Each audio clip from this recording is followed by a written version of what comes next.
উদযাপন করার জন্য যিনি পুরোহিত ছিলেন, তো সেই মন্দিরের পুরোহিত ছিলেন। তো ওই মন্দিরের পুরোহিত একদিন খলিফার কাছে গিয়ে বললেন যে আমিরুল মুমিনিন, আমরা তো এই রাষ্ট্রে বাস করি, যেমন বাংলাদেশে এখন ধরেন মুসলমান সংখ্যা বেশি, তো ঠিক ওই সময় মুসলমানের সংখ্যা বেশি ছিল। তো ওই পুরোহিত গিয়ে বলতেছেন যে আমরা আপনার রাষ্ট্রে বাস করি, কিন্তু আমাদের এই মন্দিরের মধ্যে একটা মূর্তির প্রতিমার একটা নাক কারা যেন ভেঙে ফেলেছে, এটার জন্য আপনার কাছে আমরা বিচার চাচ্ছি।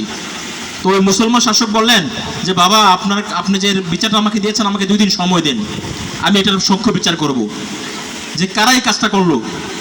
2 দিন ওই শাসক অনেক জায়গায় ঘুরলেন, কিন্তু কোথাও পেলেন না।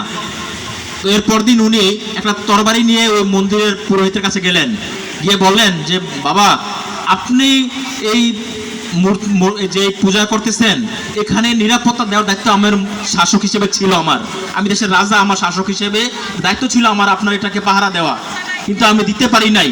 এই জন্য আপনাকে এই তরবারিটা দিলাম, আপনি আমার নাকটা কেটে ওই মন্দিরের প্রতিমার মধ্যে লাগাই দেন, কারণ এটা আমি আপনার কাছে ক্ষমা চাচ্ছি, কেউ হয়তো এটা করছে, আমি আপনাকে পাহারা দিতে পারি নাই।